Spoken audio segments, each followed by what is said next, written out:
getting you up and getting your sports day started. This is the Morning Drive Podcast from Double T 97.3. Nice to have you with us this morning with Jamie Lent and Jeff McGuire. I'm Chuck Heinz. Take your thoughts and comments on the Yates Flooring Center chat line. Go to doublet973.com for that, or the mobile app. It's presented by Happy State Bank. Benchmark hotline is open as well. We'll have the high school fan zone on the air for you tonight as Estacado and Coronado coaches will come and visit with our man Tommy Wood. That'll be at 7 o'clock on 100.7 The Score. Estacado won over the weekend. Coronado lost. Coronado's lost some tight ones. Oh, my God. It's been tough sledding for the LISDers. No question about it. And there's a twin bill of Monday Night Football tonight. Titans and the Bills, 6 o'clock. Is that too early for you? I'll be at a basketball game. That's what I'm saying. It's too early for you. Yeah. It's too early for you.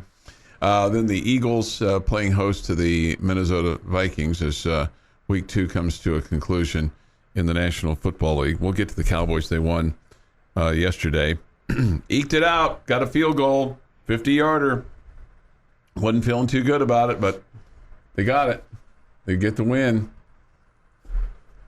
Wasn't pretty, but you found a way. Right. Wasn't pretty, but you found a way. First two drives were nice. Yeah, let's see here. Right. No question. From the Yates Flooring Center chat line with regard to Texas Tech and North Carolina State. We looked overwhelmed all around. Smith showed why Tyler Shuck won the job. Kitley looked overmatched against a true Power 5 defense. McGuire looked lost with his calls the last 5 minutes of the game. What do you think about the last two sentences? Not going to argue with any of that. The not calling the timeouts, I guess, has everybody. I mean, and you just kind of wonder, okay, what was the strategy there? What was the thought process there? Yeah, and if you're going to make the quarterback change, why didn't you make it earlier? Why do you make it then? Well, yeah. At that point in time, are you getting reps, or do you feel like you've got a chance to come back and do something? I would have liked to have think that you still thought you had a chance to win the game. Right. I mean, you never know. You know, you score a touchdown and you get an onside kick. I mean, look at what happened in the NFL yesterday. I don't think you were giving up at that point. I would sure hate to think you were. Yeah. But look at the NFL yesterday and the comebacks. You know, fourth quarter comeback by Miami and Coach Kingsbury's team down 20-0. They come back and win in overtime. So I realize it's different, but there you go. Red Raider 2 guns. Shuck can't stay healthy. Smith did look overwhelmed, but I think you're 1-2 if he doesn't play. You think you're not beating Houston? Boy, does Houston look like a mess. Yeah, I don't know. I thought Tyler looked good before he got hurt in that first game of the season against Murray State. But again, Murray State was providing pretty much no real threat to you. So both quarterbacks looked perfect. But it just, I go back to, I do think that I want to put, it felt like one of those hyped up atmospheres, Saturday night. And I think you kind of ran into a buzzsaw on defense there where they were really ready to go. And it just, for a young offense and a young quarterback, I'm sure it felt like there was, 200,000 people closing in on them. And it just felt like it had one of those suffocating atmospheres feel to it, and kudos to the people at North Carolina State and their fan base for providing that, and then I think there's something to be said for having a defense with a lot of returners and a really quality defense, and you having an offense that's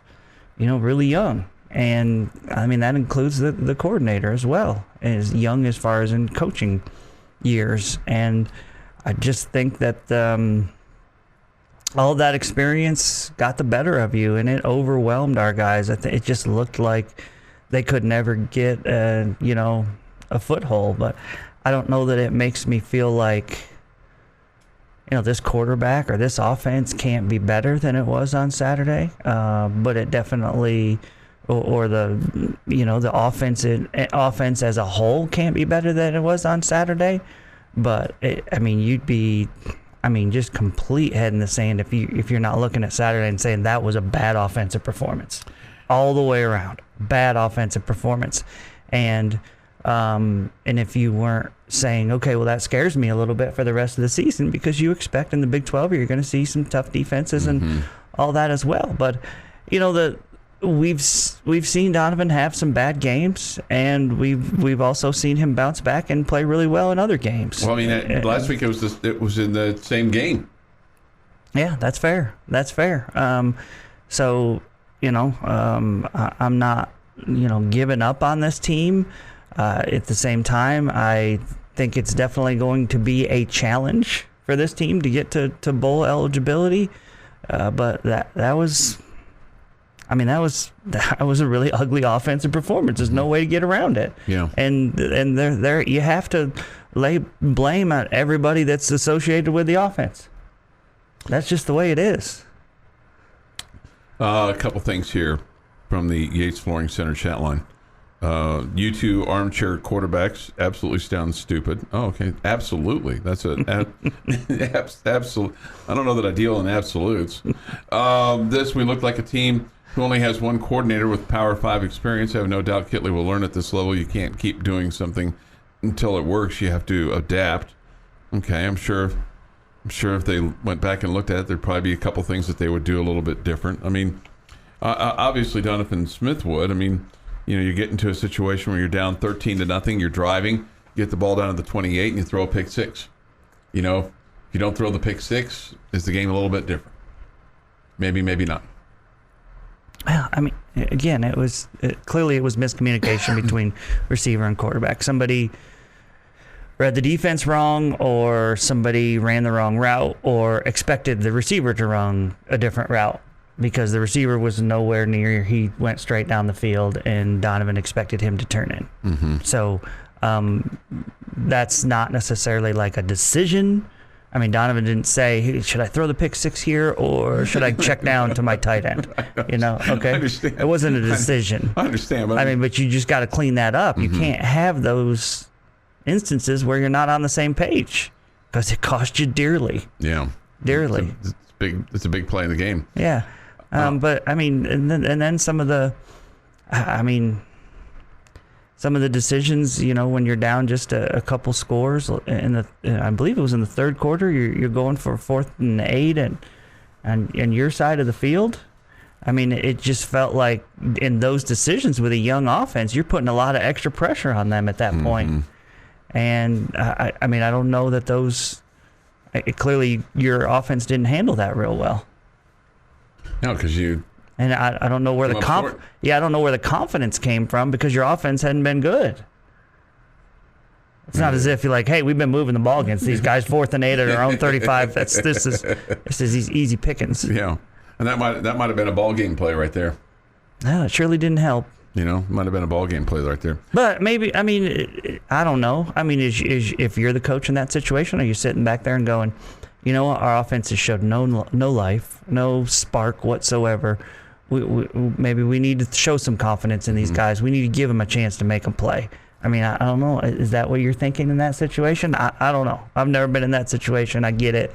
But that seemed like a desperation move. Grasped straws a little bit. Yeah, that just didn't feel. It did feel like, oh boy, this is this could be the end of this game right here.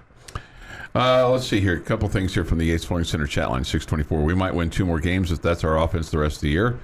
A couple of weeks ago, I said that McGuire would eat his words about his quarterback room. They are not already. They are not equal. He did not plan to play all 3. That was evident on Saturday night. Somebody else is already stick a fork in the season. Goodness. I don't want to hear it. Tech fans, Smith is who you wanted at quarterback. McGuire is who you wanted at head coach. Both are learning and growing. Typical Tech fans to give up already. I don't have a problem with fans being frustrated and feeling like you played poor, or your quarterback didn't play well, or you didn't call a good game. I don't ever have a problem with that. It's just It's just amazing to me throughout the course of the game, reading the chat line and chatting with some of the listeners of how quick we go to, the venom halfway through the first loss of the season, and I mean halfway through, and Donovan Smith is the worst player in the history of ever, and Joey Maguire his house should be burnt down. You people just tap the brakes a little bit. The expectations are pretty high. Oh, goodness gracious. You want those expectations at your job this morning? Gosh. Oh, man. Recapping yesterday while looking ahead to today's sports day. This is the Morning Drive Podcast from Double T 97.3. 2 days till the 21st day of September. Today's the 19th. Here is Jeff McGuire with this day in sports history. See, we were talking about that last week. Yeah. Well done, Chuck Heinz. Going to start in 1947 today because Jackie Robinson is named the 1947 Rookie of the Year. 1955, Cubs slugger Ernie Banks hits his 5th Grand Slam of the season. Wow.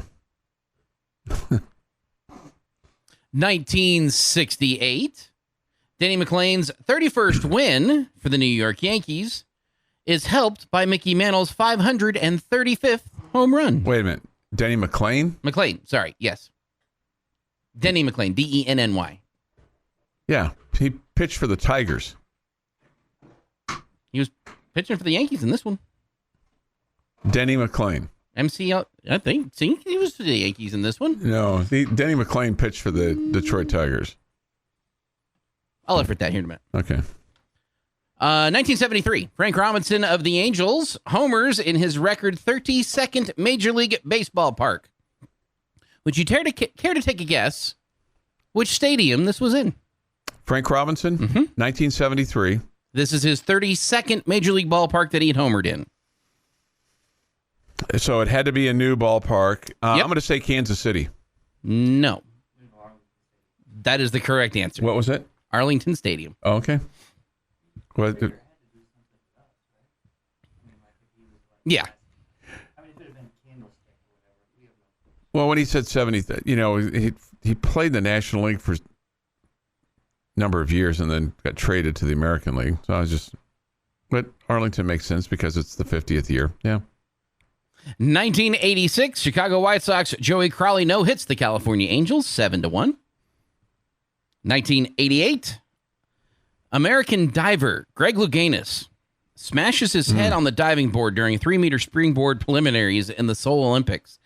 He recovers to qualify for the final, which he wins the following day. That was just crazy.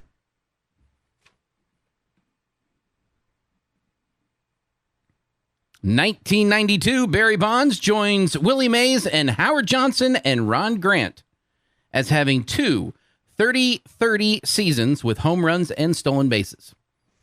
Which one of these things is not like the other? Ron Grant was pretty good. Right. He's not one of those guys. Okay, so maybe I misunderstood you. He was pitching for the Tigers, and Mantle was playing for the Yankees. No, I thought he was pitching for the image has him in a Yankees uniform that I looked at this morning, which is why I thought he was pitching for the No, Yankees. that's the old D for Detroit. He was pitching for Detroit, and Mantle hits the home run.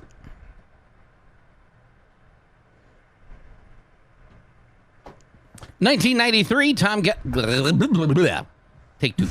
Wow. 1993, Tom Glavine wins his 20th game for the 3rd straight season. 2000, here's your little tidbit for the day, Chuck. Okay. Ken Griffey Jr. pinch hits his 400th home run, becoming the first Major League player to reach that mark as a pinch hitter. Wow. Maybe he was just off that day, huh? Maybe. And in 2017, a new Major League Baseball record that stood for about 15 minutes. Most home runs hit in a season with number 5,694. Alex Gordon of the Kansas City Royals was the batter of that record-breaking home run that was then immediately probably broken about 5 seconds later by another team. It is National Butterscotch Pudding Day. I'm out. No, thank you. I can always remember when it would be on the shelf, like my parents did this thing where they bought, bulk food in advance. And when the butterscotch pudding came up, you knew it was a bad day. It was time to buy more food. The good stuff was gone. The good stuff was gone. Happy birthday, former Red Raider Alan Voskuhl is 36. Dude could shoot it. Jimmy Fallon, 48. Trey Young, 24. Trisha Yearwood, 58. Jeremy Irons is 74. And blast from the past name, Marshall Henderson is 32 today. Wow. Jamie's shaking his head at me. Sorry. And on this day in 1995, a manifesto by the Unabomber, an anti-technology terrorist, is published by the New York Times and Washington Post in hopes that someone would recognize the person who, for 17 years, had been sending homemade bombs through the mail that had killed and maimed innocent people around the United States. After reading that manifesto, Dave Kaczynski linked the writing style to that of his older brother, Ted, who would later be convicted of the attacks and sentenced to life in prison without parole. All told, the Unabomber was responsible for murdering 3 people and injuring another 23. And that is this day in sports history. All right, 6:51 this morning here on the Morning Drive. This, Jamie, from the Yates Flooring Center chat line, you can participate too. Yes, I see a lot of room for improvement. We had a pick 6 going into score and a muff punt that resulted in a score we lost by 13. We act like our system has been in place for years. Trust the process and show some patience. Reckham. This from one of our coaches out in the stands. Coach Kitley needs more zone read, power read, sprint out, and quick game for Donovan. Our O-line is struggling.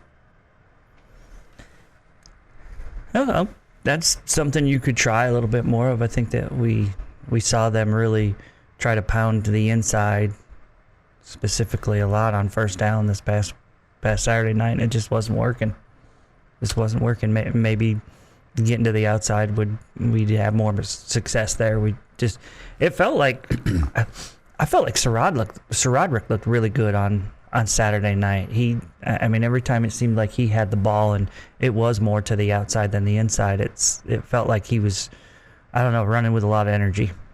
This from the Yates Flooring Center chat line. Of course, I'm not happy with the loss, but after basically gifting North Carolina State 13 points right out of the chute, Tech played them even the rest of the game. A loss is a loss, but they hung in there with another ranked team. All is not lost. All is not lost. You can see you have challenges in front of you. No question about it. But let's, again, give credit to NC State's defense and feel like you can improve from it. It is a young defense and with a new staff. And you mean young offense? I'm sorry, yes, a young offense and with a new coaching staff and learning the system and all that. You absolutely can get better, but you got to get better, or it is going to be a struggle if you don't get better on offense. Darren writes in from Buffalo. He's going to be multi-posting today, I have a feeling, because he's already given you a logo for Bill's Mafia. Jeff, Jamie would just put out their hand and stop bullets like Neo and the Matrix if you guys were facing bullets instead of dodging them. Oh, okay. Stopping bullets and dodging bullets are two different skills. I'm not doubting Jamie's ability to stop a bullet. You got a table set up tonight in your garage that you're going to smash after the Bills win? No. He's 2 of them. It's actually there is a white one and a blue one. No, do not.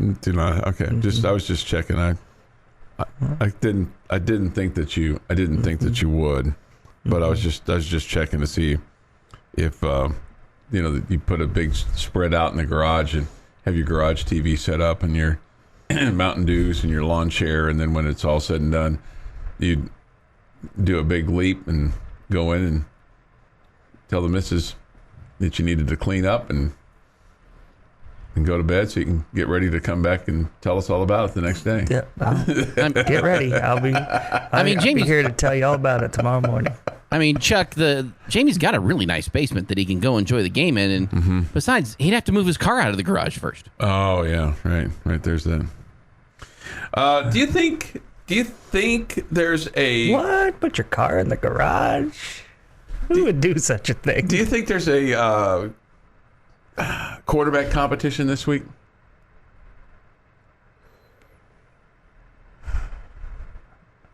I guess. Yeah, I think yes. I think yes. Okay. Or maybe a little bit quicker, if it's not going well against Texas first quarter or so, that there's a little bit quicker hook maybe this week. Yeah. Yeah. And we might truly see, okay, we're going to do this with this and this with this. We kind of have with dual threat quarterback and a dual threat on the field with two quarterbacks. I think if you put Baron Morton in when you did, you're saying we have question marks about our quarterback right now. Okay. And so if you do that, then why wouldn't you, I don't want to say open up the competition, but at least consider it. Have a little competition, yeah. Right? Big plays and even bigger laughs. This is the Morning Drive Podcast from Double T 97.3. On Lubbock Sports Station, Double T 97.3 and Double T 97.3.com. I don't think she's drinking this morning, but maybe she has a little something in her coffee, a little extra. Sonia from Runaway Bay, still listening from Runaway Bay, Jamie. That's good. Okay. Don't know why she wouldn't. You're right. I swear y'all are so much more entertaining than anything else on another broadcast. Okay, well, thank you. Thank you. She asked about the Auburn coaching situation. Seems like that guy's done. Herm Edwards out at Arizona State yesterday. That experiment, I guess, did not work. It hasn't been good there. Has not been good. Yeah. They haven't been winning. They've got an investigation going on, and it's not positive. No, it's not positive. So he's done. I wonder if he'll go back to the Four Letter Network.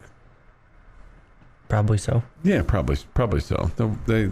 They loved him over there, and I think these stuff gets in your blood, and for some coaches that have gone back, they've been successful. Others have not, and did not work out well for him.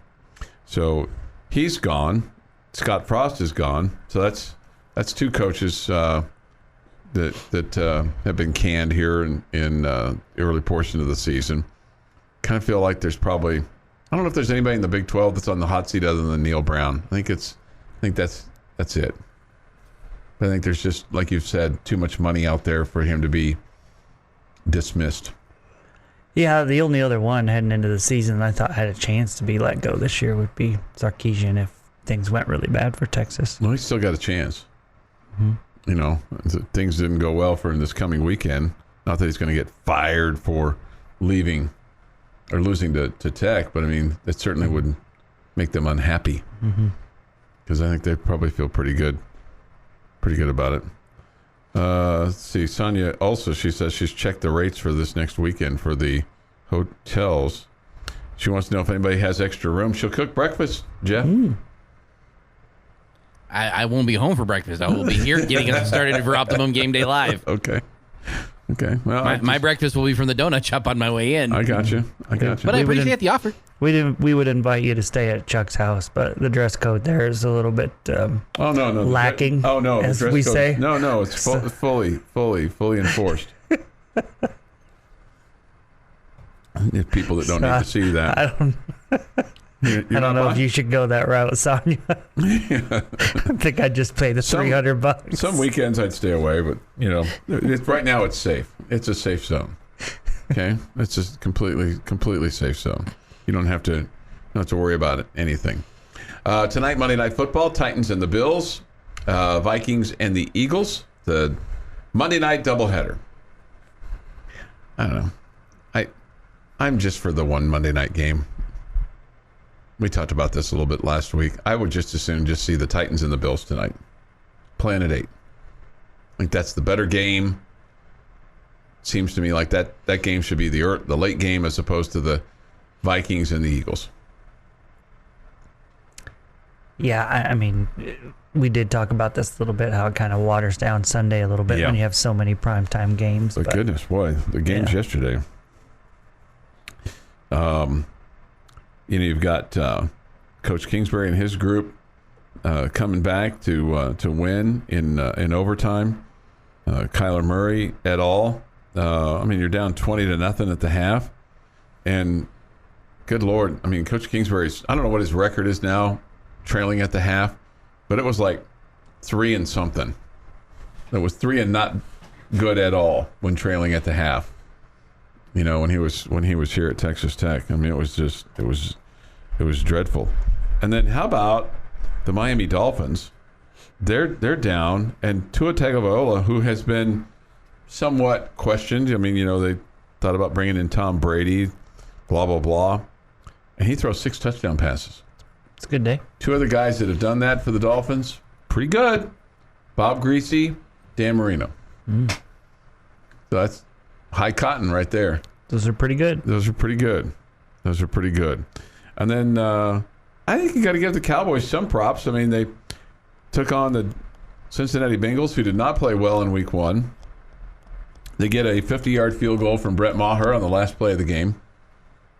And, that has been a position that's been a little sketchy. A little sketchy? Well, an Etch-a-Sketch is a little sketchy compared to the kicking situation right? of the Cowboys. No, that's fair. But they find a way to win. And Cowboys are now 1-1. I'll bet you the San Francisco 49ers, I don't think they were ever considering trading Jimmy Garoppolo. I don't think the Cowboys were ever considering trading for him. But whoever didn't pull any trigger, if there was any calls made to the 49ers, either in preseason or offseason or now, 49ers are probably really, really glad they didn't pull that trigger with Trey Lance going down yesterday. No, you definitely are glad you have Garoppolo. Yeah. Yeah, Cowboys yesterday, looked great on the first 2 drives offensively, and then it was pretty rough for the rest of the game. Yeah, what the heck happened? I would assume Cincinnati made some adjustments, and the Cowboys weren't able to adjust as well. Cowboys were 3 of 10 on third down. That doesn't help either. Yeah. I don't know. It just, right now, they just, I don't know. I feel like Cooper Rush isn't a mess, but they're just offensively just not explosive, it appears to me. But the defense looks great. Even last week in the loss to the Bucs, I thought they played well. So I think if you're a Cowboys fan, you can feel good about the fact that your defense is playing pretty well. Cooper Rush, 19 of 31, 235 yards, threw a touchdown. Zeke Elliott, 15 carries, 53 yards. Tony Pollard, 9 for 43. Noah Brown caught 5 balls for 91 yards. CeeDee Lamb, 7 for 75. Brown had a touchdown. So, not bad. You figured out a way to win the game. That's the bottom line. You figured out a way to win the game. Yeah, because still, 20 points is not a great offensive performance in the NFL. No, but like you said, the defense holding them to 17. You can win a lot of games in the NFL if your defense scores just 17 points, and you kind of put yourself in position. As long as your quarterback doesn't hurt you just drastically, then you should find yourself in pretty good shape. Cowboys will play on next Monday night. They'll take on the New York Giants. That'll be a 7:15 game. It's a little bit earlier game. I thought that's when a normal Monday night game kicks off, 7:15 Central Time. Yeah, I guess you're right. I'm just used to. I was thinking about the. You said 8 o'clock earlier. Well, and that's later. It's usually 7:15, 7:20. Yeah, the second game tonight. I'm not sure what time the actual kickoff will be. Probably around 8:20 would be my guess, because the Bills and Titans kick at 6. I thought it was soon after. I could be completely wrong on that. They're not trying to split them up. Oh, okay. Maybe I'm wrong on that. So I'm sorry if I misspoke on that. Okay, so 6:15. I just assumed 6:15 kickoff. For the Titans and Bills. 7:30 kickoff for the Vikings and Eagles. So okay, they got them on different channels. Maybe about halftime or whatever. Okay, they'll kick the second one. So next week it's a traditional now 7:15 kickoff on Monday Night Football. Mm-hmm. I've not been a fan of Cooper Rush based on his preseason play, but he has impressed me on his 2 regular season starting chances. Okay. I just feel like he didn't beat you yesterday. Mm-hmm. I mean, he's not terrible. He's not a mess. Which is all you ask your backup quarterback to do. Mm-hmm. But, yeah. I was shocked he did as well as he did. We have a Jets fan in the audience. Jets, Jets. 2 touchdowns in the last $1.38 to beat the Browns. Browns miss an extra point. Jets get a touchdown, get the onside kick, score, kick the extra point, boom. That's how you do that, Jamie. Man, it just you're in control. You feel like you're in great shape, and then boom. 5 minutes later, you've blown a double-digit lead, and you just lost to the Jets.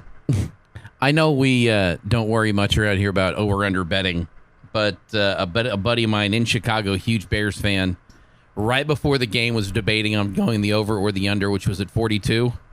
He went the over. And if you watch that game, there's a chance that over was going to hit when the Bears looked like they had scored to push it to 42. Uh-huh. But they ruled it out, and, of course, Green Bay held him out of the end zone at the end. So he missed it basically by a half a yard for the over-under at 42 last. Sorry about you. Yeah, I was getting ready to say that, but thank you. Thank you for saying that. Sorry about him. Recapping yesterday while looking ahead to today's sports day. This is the Morning Drive Podcast from Double T 97.3. Jamie's question of the day on Double T 97.3 is presented by Bizarre Solutions. Call them today for a free cybersecurity audit. Right. Fire away. All right, I think we'll all probably end up having pretty similar answers on this one today, but it's a day where things clearly did not go well for the Red Raiders on Saturday, so we tend to look at the negative side of things, but I want you to give me the most positive thing that you saw on Saturday night. Jeff? Your defense continues to be impressive when they are given short fields. And that continued again in this game when everybody and their dog thought NC State was going to score when they were inside the 20, what was it, 34-yard line when they got the ball at one time, and you held them to a field goal. The way this defense bows up in that in those times makes me believe that you can turn this thing, or that you can win some games that way with this team. Yeah, you can really see at those times. I feel like the veteran leadership really shows through, where it's not like this isn't our fault. You know, if we give up 7 here, it's totally on the offense. We'll just go out there and, make a little go at it here, but really this is not on us. No, they take it personal and say, we're not letting this team in the end zone. And you got some help. Sure. You surely got some help early on for NC State couldn't get out of their own way. But I agree with Jeff in those situations. I just love how they battled in those spots. I just like the fact that, you give up just field goals in the first couple of possessions and, only 7 points in the fourth quarter. They put the offense in position, if you get any kind of offense, to give your team a chance to win. Okay, I'm going to go with Tyree Wilson specifically. I love having a guy on your defensive line that I feel like he's a legitimate threat to them, and feeling like the offenses have to say, we got to find a way to slow this guy down. He was impressive, not just in the sack that he had, but also putting pressure at other times. And it's fun for me to have a dominant defensive player like that up front, and he's really fun to watch. Well, he had 6 solos, 5 assisted, 11 total tackles, 2 sacks, 3.5 tackles for loss. So, clearly, he was dominant. You just see why Coach Tim DeRuyter's talked about how he's the guy that you'll see on Sunday. He's the guy that's playing his way into being a first-round draft choice. Yeah, I was going to say, there's lots of talk now that he's going to be a first-rounder. Mm-hmm. Mm-hmm. So, when was the last time we had a first-round defensive player? Might be Gabe Rivera. Jordan Brooks. That's right, end of the first round for Jordan. And I think maybe before that it would have been Gabe Rivera. Probably so. I surely can't remember. I can't remember anybody else. There might be somebody out there, but Zach was second or third round, right? I mean, he wasn't that high. Yeah, no, I think even later than that. No, I was thinking later than that. Yeah, maybe I don't know. Maybe it was the third round. I don't know. But and the funny thing is that Jordan was a bit of a surprise, and now he's playing like a first rounder. Well, and maybe part of his deal too was maybe kind of how he performed for the scouts when they came here, or the way he interviewed, and his performance once they looked at it on tape. Blah blah blah blah blah. Almost like a little Mahomes-ish. Maybe. Somebody says Donald Harris. Okay. Donald Harris was a baseball player that was picked pretty high too. Yeah, he was a first rounder as a baseball player, not a football player. I don't think. But technically, he was a defensive player that was taken in the first round. We didn't specify in the football draft. In the NFL draft. Zach was picked in the 5th round of the '96 draft. He was the 154th pick overall. Yeah, Donald Harris. Technically, he's a defensive player that was taken in the first round. We didn't say NFL draft, so that's accurate. Somebody has Ted Watts. Okay, so he's a little bit older player as well. I don't know that I've ever heard the name Ted Watts. I've heard the name Ted Watts. What position and what year? I would have to look it up. I just have heard the name. So, let's see here. Yeah, Donald Harris, first round pick, 5th overall by the Rangers in the '89 draft. So, there you go. Funny person there. I'm going to butcher this. I've got the list of every draft pick that the Red Raiders have had, and I'm going to butcher this name, and I apologize, but this was way before my time. 1945 first-round draft pick, Walt Schlickman? I think Schlickman is right. I think you're right on that. Watts, by the way, was a cornerback, but he was taken, let me see. First round in the '81 draft. 81. Dave Parks, Gabe first was round, what year? 64. Gabe was 83. 83, yeah. So he would have been before Gabe. Yeah. Somebody wants to know, is Brooks already out of football? No, he's doing great for the Seattle Seahawks. He had a big play in their win against the Denver Broncos. Big play. Yeah, last I saw he was doing really well. In that case, Jarrett Culver was a defensive player that was taken in the first round. Okay. That's a silly season, I guess. That's a hangover from Saturday night, right? I could... Yeah. Josh Young, he was picked more for his offense than his defense, but his defense is pretty good, too. I guess you could make that case, right? It is. Yep. He's doing pretty good. Monte Rager was a 2nd-round pick of the '99 draft. Okay. He was the 58th overall picked by the Denver Broncos. And then, God, just a really, really unfortunate thing for him that he got into a car accident on his way to the AFC Championship game. It was in October. He was on his way to a game against the Washington Redskins. This was in 2006. He was playing for the Colts and broke the orbital bone and received 35 stitches in the back of his head. After the Colts won Super Bowl, whatever number it was, XLI. I'm not, even though I love the Roman numerals, I'm not very good on the Roman numerals. I love the Roman numerals for the Super Bowl. I'm just not very good on them. Oh, yeah? Yeah, you would think that if I was going to be so, really good on them, so high on them for the Super Bowl using them. What do you love about them? I just think it's different. I like it, but again, I'm terrible at doing the XLI. Yeah, it doesn't seem quite right if you love it that you don't know how to use them. Right, no, I know. That seems odd. It does. I did not know this. Apparently, he sold his Super Bowl ring on Pawn Stars. Monte did? Yeah, apparently so. That would be 41, Chuck. 41, thank you. X is 10, so it's 10 before L, which is 50, and then the one after the L is 41. Okay, well, thank you. Appreciate that. Well, no, I'm just trying to help you out there. No, that's how that works. No, I said I really appreciate that. No, I wasn't. Now, yes, do I have to think about that every time I'm putting one together? Yes. I was not being sarcastic, or the light bulb is burned out on my sarcasm light, because I've been so sarcastic throughout my life. And the chat line is going well right now. There's some good stuff on there. Yeah. Tony Batty was a defensive player. He also was a defensive player. Yeah, I mean, he could swat some shots, no doubt. Somebody wants to know, can we get Henry Colombi to transfer back? No. No, thanks. No. I think he's probably where he needs to be. I think he and his dad are where they need to be. Just gone from Lubbock. Right. We are Marshall.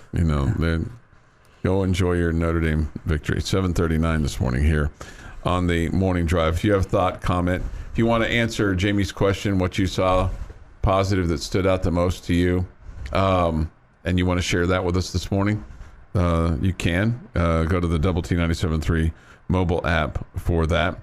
Somebody says, most positive team never quit. Nice. Truth in that. As a team, there was one play where there were some quit on some specific quitting plays. going on. Yeah, I'm not sure what happened there. We can discuss that.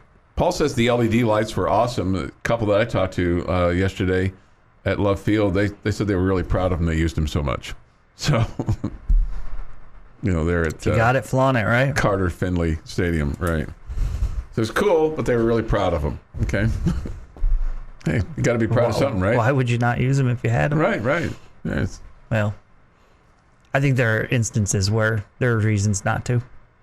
Yeah, sure. Like I know why Texas Tech baseball doesn't flash theirs, which people would like, and it makes a lot of sense to me why they don't. Getting you up and getting your sports day started.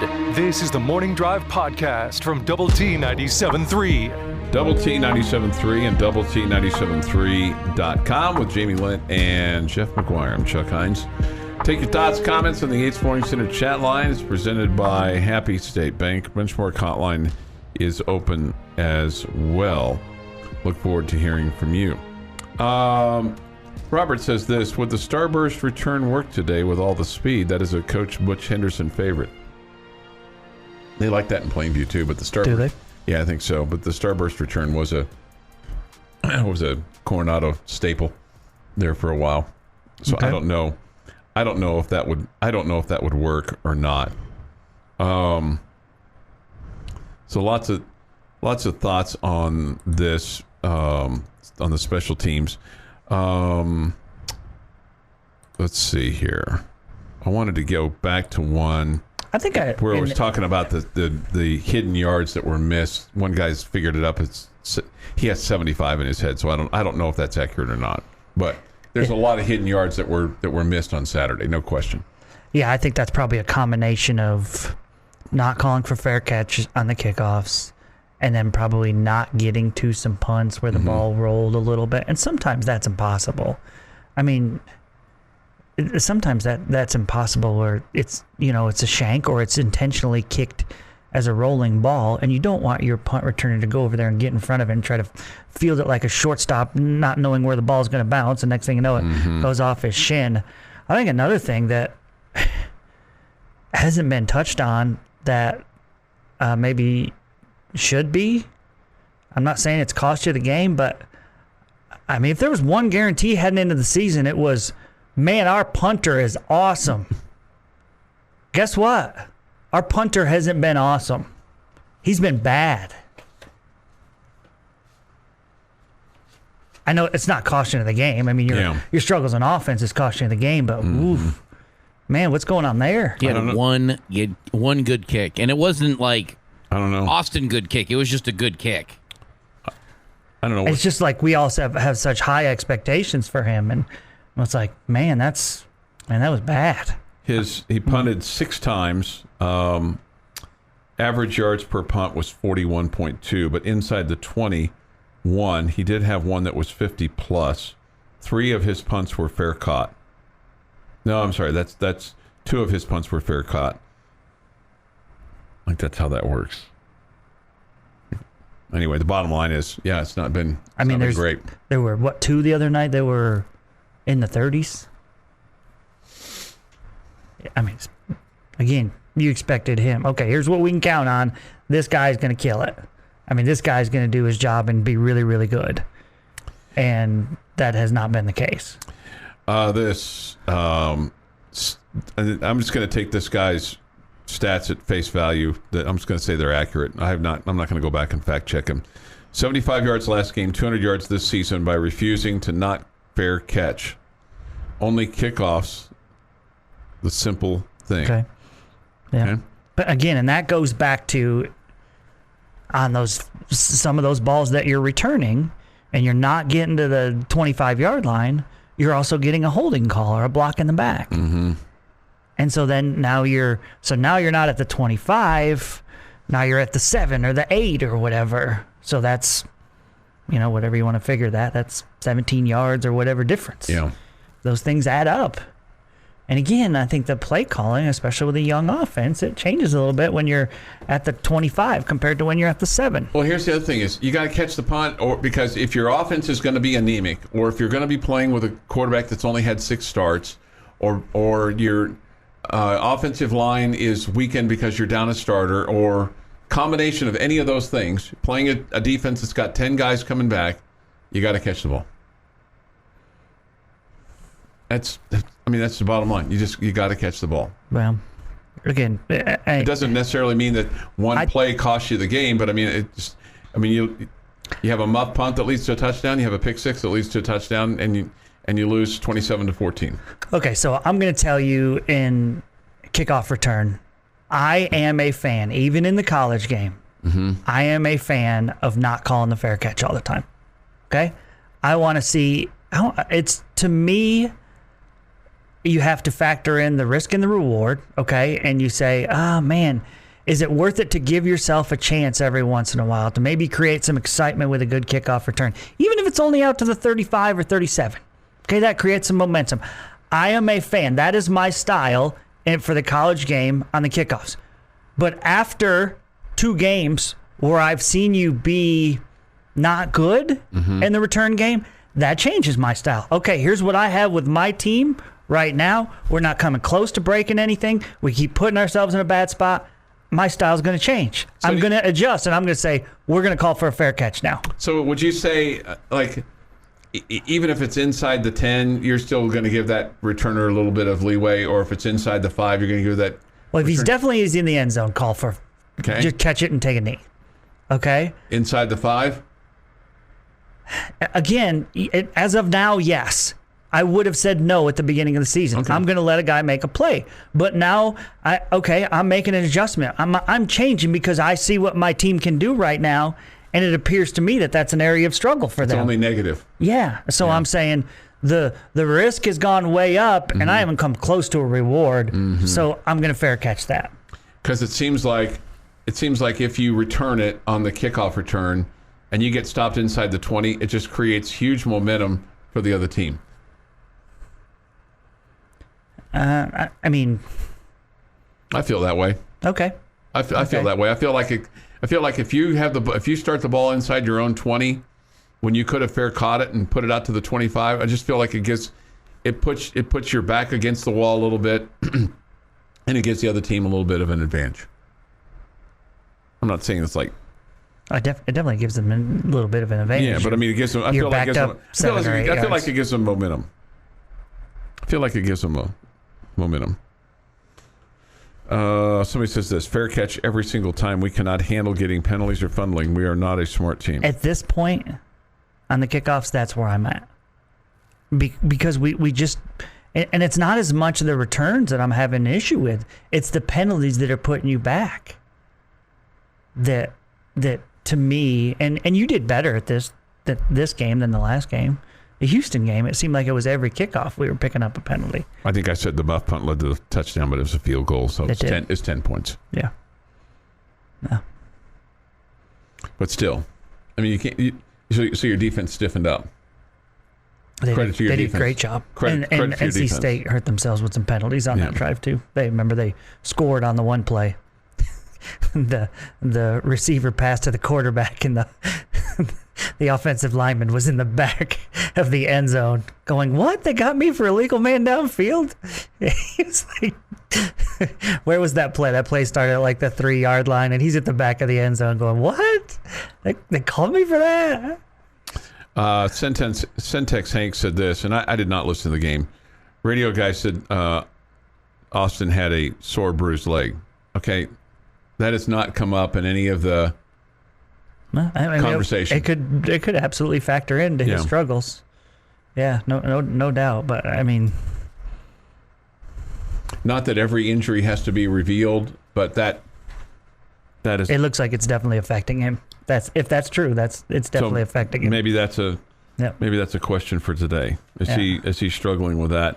And then you have to get into, well, if it's affecting him that much, we might need to go to the backup. Do we have somebody else? Yeah.